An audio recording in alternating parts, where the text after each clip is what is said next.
예, 우리 지난주에는 예수님께서 이제 세례 요한에 대해서 뭐라고 말씀하셨냐면은 여자가 낳은 사람 중에 세례 요한보다 큰 사람이 없다라고 할 정도로 세례 요한의 사역을 참 크게 인정해 주셨습니다. 그러나 이 세상 속에서는 세례 요한은 이제 참수형으로 어이없게 끝나버리는 그런 인생이죠. 그러나 하나님 나라에서는 세례 요한이 참 큰 자였다. 오늘은 이어서 그 세례 요한의 사역에 대해서도 인정을 합니다. 세례 요한의 사역은 어떤 사역이냐면 회개의 세례를 전파하는 거였거든요. 회개의 사역이었죠. 마가복음에 보면 세례 요한이 광야에 이르러 죄 사함을 받게 하는 회개의 세례를 전파했다. 이 세례 요한은 예수님 앞서 와서 회개의 세례를 전파하는 그런 사역이었다면 예수님께서는 그렇게 그 이후에 오셔서 심령이 가난하고 애통한 자, 영적으로 파산되어지고 억장이 무너진 하나님 앞에서 그렇게 내가 무가치하고 그렇게 파산된 자임을 인정하며 아버지 앞에 애통하는 자들에게 하나님의 나라가 임했다라고 그렇게 복된 소식을 전해주시는 것이 예수님의 사역이었습니다. 그래서 결국 세례 요한의 사역과 예수님의 사역을 동일선상에 놓으심으로써 형태는 약간 달라 보였지만 동일한 어떤 사역의 선상이 있다고 함으로써 세례 요한의 사역을 인정하는 것이었죠. 그래서 세례 요한의 회개의 세례를 전파했던 그 사역과 메시지를 받아들이는 자는 예수님의 복음을 받아들이는 것이고 반대로 예수님의 복음을 받아들이는 자는 세례 요한의 회개의 메시지와 사역을 그가 받아들였기 때문에 하나님 나라를 영접하는 거죠. 심령이 가난한 자, 억장이 무너진 자, 하나님 앞에 내가 영적으로 파산되고 무가치한 자임을 인정하며 두 손 두 발 들고 나오는 자, 천부여 의지 없어서 손 들고 옵니다. 거기에 하나님의 나라가 너희의 것이다 라고 말씀하신 것이 예수님의 복된 소식이었습니다. 동시에 오늘 말씀해 보면 그렇게 세례 요한의 사역과 예수님의 사역을 동시에 경험했던 예수님 당시의 백성들, 그들의 반응에 대해 말씀하시는데요. 16절에 보면 이렇게 말씀하시죠. 이 세대를 무엇으로 비유할까? 비유하건대 아이들이 장터에 앉아 제 동물을 불러 이르되 우리가 너희를 향하여 피리를 불어도 너희가 춤추지 않고 우리가 슬피 울어도 너희가 가슴을 치지 아니하였다 함과 같도다. 어느 시대나 어린아이들 놀이가 있잖아요. 우리나라도 뭐 오징어 게임도 있지만 소꿉장난 이런 거 하잖아요. 이스라엘도 당연히 애들끼리 하는 놀이가 있습니다. 그래서 뭐 예를 들어 야 우리 결혼식 놀이 하자. 뭐 어릴 때 엄마 아빠 따라 하듯이 모래 가지고 뭐 반찬 만들고 했듯이 야 우리 결혼식 놀이 하자 축하합니다 하고 막 춤추고 노는 놀이를 하는 거죠. 근데 옆에 친구들이 반응을 안 해요. 춤춰도 가만히 있고. 또 이번에 오늘은 장례식 놀이 한번 해보자. 아유 하면서 막 우는 놀이를 해요. 그렇지만 또 반응이 없는 그런 세대에 대해서 예수님께서 이 세대를 그렇게 어린아이들의 놀이에 비유를 하고 계신 것입니다. 왜 그렇게 됐을까? 왜 그 당시 사람들이 세례 요한의 사역에도 회개하지 않고 예수님의 사역에도 하나님 나라를 받아들이지 않고 예수님을 배척했고 왜 그러한가? 그 당시 사람들은 여러 가지 이유가 있었어요. 뭐 안 믿는 이유를 내자면 얼마나 뭐 나름대로 이유가 있겠죠. 아니 세례 요한은 와서 금식하고 먹지도 않고 귀신 들렸다 이거죠. 예수님은 와가지고 뭐 먹고 마시고 죄인들하고 같이 어울린단 말이죠. 이래도 저래도 여러 가지 핑계와 이유를 대지만 예수님은 거기에 대해서 정확하게 꼬집어 말씀하십니다. 그들이 무감각했기 때문이다. 감각이 없기 때문이다. 영적인 무감각이지. 그래서 아무리 옆에서 춤춰도 반응하지 않고 아무리 옆에서 울어도 반응하지 않는 영적으로 무감각한 세대다라고 말씀을 합니다. 근데 사실 우리가 좀 이 문제를 심각하게 생각해야 되는 이유 중에 하나가 뭐냐면 당시 이스라엘이라고 하는 건 이방이 아니거든요. 이방 나라가 아니거든요. 오늘날로 치면 하나님을 모르는 세상, 영적으로 허물과 죄로 죽어 있는 세상을 대한 얘기가 아니라 구약의 교회거든. 이스라엘이란 말씀이었기 때문에 오늘 우리가 심각하게 생각하는 거죠.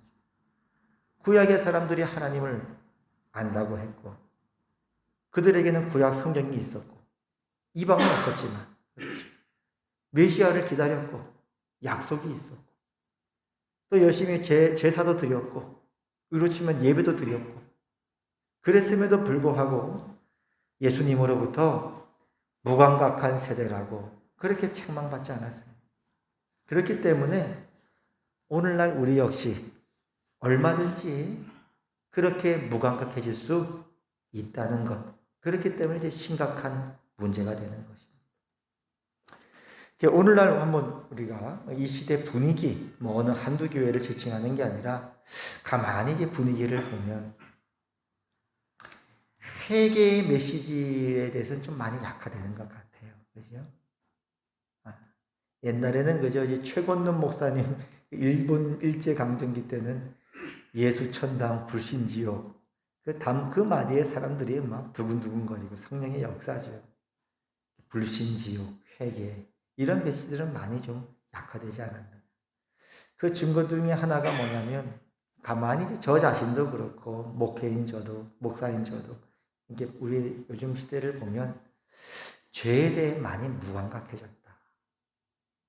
죄에 대해 많이 무감각. 요즘 이제 시대 때 많이 뜨는 게 뭐냐면 이제 상담 그리고 이제 뭐 심리, 치유 이런 거 있지 않습니까? 물론 이제 우리나라가 워낙 경쟁 사회이고 요즘 뭐 너무 치열한 경쟁 사회다 보니까 그런 또 나름대로 그런 치유가 필요한 것도 우리가 충분히 인정하고 또 감사한 면도 있어요. 상담과 치유를 통해서 누군가로 상처를 받고 자존감이 낮아지고 그럼 이제 상담할 때 주로 뭐 합니까? 그 얘기 들어주고 아픔을 이해해주고 인정해주고 너 할 수 있어. 괜찮아. 그런 거 아닙니까? 자존감도 세워주고 그런 것도 필요하죠. 그런 상담과 치유도 중요한 또 일이긴 한데 그러나 한편으로는 내가 받은 상처 때문에 아픈 것도 분명히 있지만 우리가 하나님 앞에 범죄함으로 말미암아 하나님이 받은 상처가 있다. 하나님이 받은 배신감이 있다. 그렇죠. 마치 사랑하는 내 아내가 다른 남자랑 같이 팔짱 끼고 다녔다. 사랑하는 내 남편이 다른 여자분하고 팔짱 끼고 다녔다. 상처가 받듯이 우리가 하나님 앞에 범죄했을 때 하나님이 받은 상처가 있다.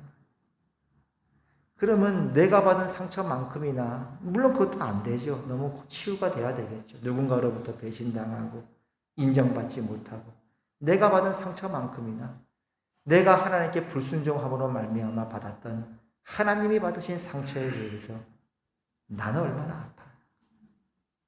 애통하고. 그러니까 오늘날은 심리적인 치료나 상담을 통해서 할 수 있어 이렇게 자존감도 세워줘 좋은 일이지만 여전히 세상적인 죄에 대해서는 계속적으로 벗어나지 못하고 있다면 근본적인 치유가 되는 건 아니죠. 하나님과 우리와의 관계. 오늘날 시대를 봤을 때 이런 회개의 세례, 죄에 대한 각성 이런 것들은 많이 약해지지 않았는가. 저도 목사지만 설교하는 사람이지만 인정하지 않을 수. 동시에 또 보면은 이제 십자가니까 복음이니까 십자가에 대해서도 그만큼 감각이 예전 같지 않다. 예전에 제가 좋아하는 예화지만 찰스 펄전 목사님이 19세기의 설교의 황태자라고 영국에 찰스 펄 목사님이 우니까 울고 계시니까 사모님이 목사님 여보 왜 울어요? 십자가를 생각했는데 더 이상 눈물이 나지 않아. 그래서 우는 거죠. 그죠? 십자가에 대한 감격이 저부터 시작해서 그런 몸부림을 치지만은 몸부림조차도 칠 힘이 없는 때로는 그런 모습을 느끼다. 그러니까 우리가 이런 말씀을 볼 때 오늘날 이스라엘 당시 구약교회의 상황이나 오늘날 우리 교회의 모습을 볼 때 세상이야 허물과 죄로 죽었다고 하나님 말씀하시지만 교회의 모습을 볼 때도 심각하게 생각하지 않을 수가 없다는 거예요. 그 무엇이 우리를 영적으로 자꾸 무감각하게 만드느냐. 예수님 이렇게 말씀하셨어요. 마지막 때에 깨어있으라 말씀하시면서 유명한 말씀이죠. 너희는 스스로 조심하라. 그렇지 아니하면 방탕함과 술 취함과 세상의 염려로 마음이 둔하여지고 뜻밖의 그날이 덕과 같이 너에게 임하리라. 마음이 둔하여지는데 세 가지. 첫 번째 뭐예요? 방탕, 허랑방탕. 시간을 허랑방탕하면서. 두 번째는 술 취함. 세상이 너무 재밌는, 세상이 너무 재밌는. 하나님보다 쾌락을 넣어서 세상이 너무 재밌는. 세 번째는 생활의 염려. 우선순위. 너무 생활의 염려 가운데 매인 나머지. 우선순위가 예배할 시간이요. 기도할 시간이요. 교회 갈 시간이요. 너무 바쁘는 거. 거기에 매인 나머지. 나도 모르게 점점 영적으로는 무감각해지더라고요. 교회가 무감각하다는 얘기는 교회가 이제 잠들어 있다, 침체해 있다, 무감각하다는 것은 죽어 있다는 얘기는 아닙니다. 세상은 이제 허물과 죄로 죽었지만 하나님이 우리를 살렸잖아요. 그러니까 우리는 살아는 있어요. 왜냐하면 최소한 우리는 회개의 메시지를 듣고 아멘, 내가 죄인임을 인정하고 예수님의 십자가 복음을 듣고 받아들인 사람들이니까, 그 믿음을 선물로 받은 사람들이니까, 씨앗이 있으니까 생명은 갖고 있지만 세상하고는 다르지만 그럼에도 불구하고 무감각하다는 얘기는 뭐냐면 식물인간처럼 있는, 사람이 있는, 심장은 뛰고 있지 겨우겨우, 아니면 뇌사 상태처럼 이렇게 있지 않습니다. 아니면 뭐 최소한 술에 취해서 깊은 잠을 자고 있는, 누가 깨워도 몰라, 빵빵 그러도 모르는, 코 골면서 자고 있는. 그게 교회가 무감각. 근데 그랬던 때가 기독교 2000년 역사 가운데 많이 있었어요. 서구 유럽도 마찬가지. 많이 있었어요. 완전 침체되고. 요즘은 뭐 세상이 워낙 교회를 그렇게 하지만 예전에 뭐 다윈의 진화론 이런 거 나왔을 때는 완전 교회가 초토화 돼버려요. 그런데 하나님 갑자기 부흥을 주시는 거예요, 교회가. 영적 각성과 부흥, 이런 말 들어보셨죠? 각성이라는 게 뭐냐면 awakening, 깨어나는 거예요. 잠에서 깨어나는 거예요. 부흥이라는 게 뭐냐면 리바이벌이거든요. 리바이벌이 영어로 하면 뭐냐면 리는 다시니까 리바이벌, 다시 살아나는 거예요. 다시 살아나는 거예요. 영적 각성과 부흥. 그게 하나님께서 기독교 2000년 역사 가운데 늘 있어왔던 방법입니다. 그러면 이제 어떤 방법으로 하나님께서 영적 각성과 부흥을 교회 가운데 일으키셨는가? 우리가 기독교 2000년 역사 가운데 그런 부흥의 역사들이 있거든요. 언제, 어떤 방법이냐? 어떤 방법이었겠습니까? 동일한 방법이 회개의 메시지를 주는, 동일한 방법. 세례 요한이 했던 회개의 메시지. 다른 게 아니에요. 우리가 1907년도에 평양의 대부흥 여러 번 얘기하잖아요. 그때 뭐 다른 거 있습니까? 아무것도 없어요. 프로그램이 아니에요. 성령이 임하셔서 사람들이 새벽까지 가슴을 찢고 대글대글 꿇으면서 지옥의 고통을 맛보면서 울면서 회개. 그건 하나님이 하신 거예요. 그게 1907년도 평양 대부흥. 회개의 메시지. 그러면 동시에 그 죄에 대한 깊은 고통 속에서 십자가에 대한 감격이 살아나는 거예요. 그 십자가에 대한 하나님의 사랑이 늘 들었던 것이지만 완전 새롭게 그것이 이해되어지고 마음 눈이 밝혀지고 열려지고 그러면서 눈물 받았대. 그게 이제 부흥의 공통점인 역사. 1904년도에 영국 웨일즈의 대부흥이 일어나거든요. 그건 마찬가지. 그때 부흥이 일어날 때는요, 그 지역 일간지에 뭐라고 나오냐면 부흥의 격렬한 아픔과 환희 가운데 있었다. 부흥의 격렬한 아픔과 환희. 오늘 식으로 하면 뭐예요? 오늘 이 말씀대로 하면 부흥의 격렬한 아픔이니까 장례식 놀이를 했더니 우는 거예요. 환희, 결혼식 놀이를 했더니 사람들이 막 춤을 추는 거예요. 한편으로는 회개하느라 엉엉 울고 있고 자신의 죄의 그 무서움, 그 어리석음, 온전하고 순전한 하나님의 임재와 영광 앞에 나의 그 무가치함과 영적 파산된 상태 앞에 엉엉 울고, 그럼 동시에 그리스도의 십자가 앞에 감격하며 울면서 기쁨으로 또한 찬양하기도. 그래서 영국 웨일즈 대부흥 때는요, 이렇게 하기도 해요. 교회는 마치 초상집과 같았고, 이건 기독교인이 쓴 게 아니라 세상의 일간지가 초상집 같기도 하였고 잔치집 같기도 하였다. 동일하죠. 세례 요한의 사역과 예수님의 십자가 사역이 서로 만나는, 그게 부흥입니다. 그래서 우리가 볼 때 이거는 하나님이 하시는 거예요. 하나님이. 어느 날 갑자기 이젠 교회가 끝났다. 통통 비었다. 근데 갑자기 부흥을 주시다. 그건 하나님이에요. 1904년도에 웨일즈 부흥 때 보시면 알겠지만 이반 로버츠라고 하는 청년이 너무 은혜를 받아서, 그 얘기 여러 번 제가 했죠. 어느 교회에 왔는데, 교회 본당도 아니에요. 별관에서 수요 예배 왔는데 17명이 앉아있어요. 자기가 목사님 설교 좀 하겠다고, 신학교도 안 나온 친구가 그러니까 목사님이 수요 예배 끝나고 남아있는 사람 광고하겠다. 그러면 설교해봐라. 그래서 수요 예배 끝나고 광고를 했더니 남아있는 사람이 몇 명이었어요? 17명. 그 이반 로버츠라고 그 광고 출신이거든요. 그 청년이 뭐 신학을 공부했습니까? 성령의 능력으로 그냥 간단하게 전한 거예요. 회개하시고 죄로부터 돌이키고. 그랬더니 거기에 이제 불이 일어나기 시작해요. 수십만 명이 주님 앞에 돌아요. 그게 20세기를 뒤흔들었던 영국의 웨일즈 대부흥. 하나님의 방법. 평양 대부흥은 뭐 다른 거 있었습니까? 하나님이 하신. 길선주 장로님이 오늘 본인이 옛날에 친구 돈을 죽으면서 맡겼는데 그 돈을 본인이 마음대로 썼던 게 생각이 나는 거예요. 너무 수치스러운 고백이었지만 그래서 사람들 앞에서 회개하기 시작. 그러자 천국문이, 지옥문이 닫혔고 천국문이 열렸다. 그때부터 사람들이 회개하기 시작. 그건 하나님이 하죠. 절대 부흥은 하나님이에요.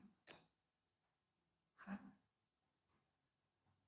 이거밖엔 방법이 없어요. 이게 진정한 부흥. 사람들이 많아지는 것, 뭐 개발하는 것, 이건 그 다음 문제고, 진짜 참된 영적 각성과 부흥이라고 하는 건 기독교 역사가들이 말해요. 1904년도, 1907년도 딱 얘기하잖아요. 오순절 역사처럼 시간과 장소가 분명해요. 그건 하나님이 하시는 거예요. 그럼 부인할 수 없어요. 외부 사람도 알아요. 뭔가 일어났구나. 그 예전에 이제 한국교회가 1970년대 한참 막 으쌰으쌰 했잖아요. 그 당시 외국교회가 우리 지금 이런 어려운 상황이었거든요. 외국교회는 점점 막 교회가 어려워지는데 한국이라는 땅에는 막 100만 명 모이고 막 이러니까 한국교회 부흥의 비결이 뭐냐 해서 외국 사람들이 뭐라 그랬냐면, 그때 기억나세요? 뭐라 그랬는지? 통성기도라 그랬어요. 한국 사람들. 통성기도 한다고 부흥이 옵니까? 그죠? 통성기도가 아니라 목마름과 갈급함인 거예요. 통성으로 했던, 다물고 했던 상관없이 그때는 우리 안에 목마름이 있는 거예요. 그냥 목회자가, 설교자가, 부흥사가 기침만 해도 아멘! 할렐루야! 그랬던 시절이 있어요. 그건 사람이 하는 게 아니에요. 그냥 하나님이 이 시대를 지나간 거예요. 그건 하나님이 하시죠. 저는 믿습니다. 하나님이 하시고자 한다면 마지막 때 대부흥이 일어날 겁니다. 그건 하나님이야. 어떤 목사님은 그런 목사님도 있었어요. 부흥의 시기인데 이 목사님이 평상시에는 설교가 별별 일 없다가 부흥의 시기가 되니까 막 성도들이 깜짝 놀라. 저 목사님 설교가 어떻게 저렇게 변했나. 완전히 막 불이 막 일어나는 거예요. 그 부흥의 시기가 지나니까 다시 옛날로 돌아가는 거예요. 그런 적도 있었어요. 그건 절대적으로 하나님께서 당신의 신부인 교회를, 당신의 몸인 그리스도의 신부를, 당신의 딸인 이 교회를 아끼시고 사랑하시는 하나님의 주권적인 역사. 그래서 어느 날 내가 성경을 읽었는데 갑자기 그 말씀이 툭 튀어나오는 거예요. 생각지도 못하고. 그렇죠. 어느 날 갑자기 뭐 설교 말씀을 들었는데 갑자기 그게 내 가슴을 팍 찔러버리는 하나님의 찬송을 들었는데 갑자기 눈물이 막 쏟아져. 어느 날 기도를 하는데 남다름을 느껴요. 달랐다. 무슨 일이 일어났다는 걸 다 알아요. 영적 대각성과 부흥. 근데 여러분, 이 말씀하고 제가 마치겠는데, 부흥의 전조 증상이 있어요. 어느 시대 부흥이 일어나기 전조 증상. 예수님께서 날씨를 분간하지 너희가 날씨는 분간하면서 이 시대를 분간하지 못하느냐 그러셨잖아요. 부흥의 전조 증상이 뭔지 압니까? 소수의 사람들이 모여서 기도합니다. 그건 기도회를 하는 게 아니에요. 그냥 3-4명이 모여서 기도해요. 평양 대부흥도 그랬어요. 조그만 여인네들이 조선시대니까 모여서 3명인가 4명이 기도합니다. 그리고 공통된 특징이 뭐냐면 목마름과 갈급함입니다. 바쁨이 아니라 갈급함을. 그러면 알아요. 부흥의 시대가 되고. 저는 오늘 이런 생각이 듭니다. 오늘 이 말씀을 보면서 오늘 여기 수요 예배 드리는 여러분들 얼마나 귀한 분들입니까?